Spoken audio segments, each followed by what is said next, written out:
It was Yom Kippur night, and the Manchaster Rosh Yeshiva spent hours in the Beis Medrash after davening, giving brachas to the numerous people that came to be with him over the Yomim Noraim. And finally, at 2 a.m., he got back to his room exhausted, and he sat down on the chair, and he saw a Sefer Chofetz Chaim on the table.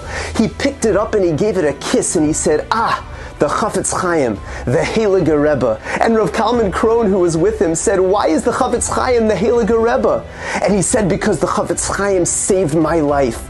Imagine how many Isurim a person is over when they speak Lashon Hara. The Chofetz Chaim taught us how to be careful with our speech. Is it not true that the Chofetz Chaim saved our lives? As a bacher learning in Mir, young Yehuda Zev went to pay a visit to the Chofetz Chaim. And that encounter had such a profound effect on him. Little did anyone realize that in years to come, he would be referred to as the Chofetz Chaim of our generation.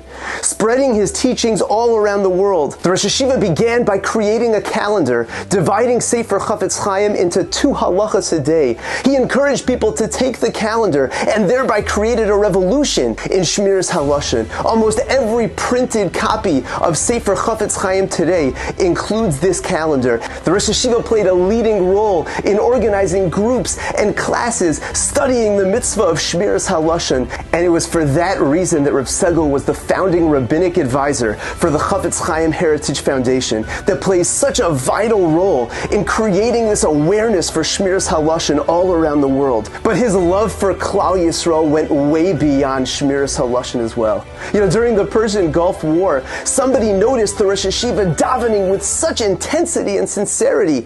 And he asked him, he said, is the Rosh Yeshiva concerned for his family at Eretz Yisrael? And Rav Segel looked at him and he said, my family, all of Klal Yisrael is there. People with tsaras from all over the world came to him.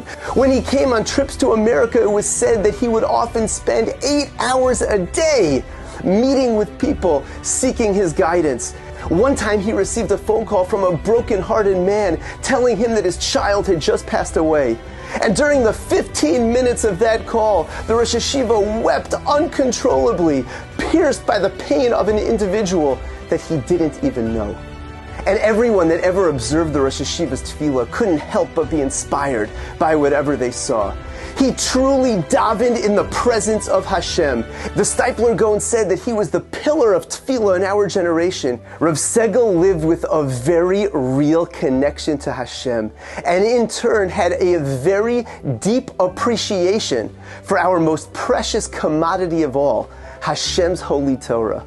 One time someone interrupted the Rosh Yeshiva during his learning Seder, and he smiled and he said, can you come back in a few minutes? You see, right now I'm in the middle of a business deal that's worth millions. Wherever he went, a meeting, a doctor's appointment, a wedding, he was always learning during every free moment.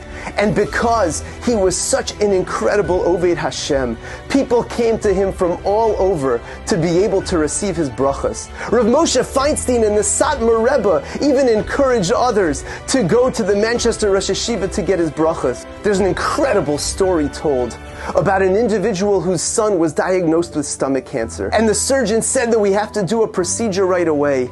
And the father said, listen, I need to go to my rabbi first to get a blessing. Is there any way that we could postpone it? He said, okay, we could do it this afternoon. And he went to the Manchaster Rosh Yeshiva and he gave him a bracha and he said, everything is fine. Well, when they went back to the surgeon and he did another test, he looked at the father and he said, I've been a surgeon for 25 years and I know that there was cancer here this morning. I have no idea what happened. And to the thousands that came to him for advice, he would always say to learn Shmiras Halashon according to the calendar of 2 halachas a day, and what you need will be Mekayim. And he would say that there are no families that have committed themselves to learning 2 halachas a day that have not seen some sort of Yeshua. And he took this so seriously that in his final tzavah before he passed away, he said that he wanted to be buried with the calendar that he created for Shmiras Halashon, saying that this is my passport to Olam Haba. And it was on Erev Shabbos, Chaf Beis Shvat 5753, that we lost the Manchaster Rosh Yeshiva.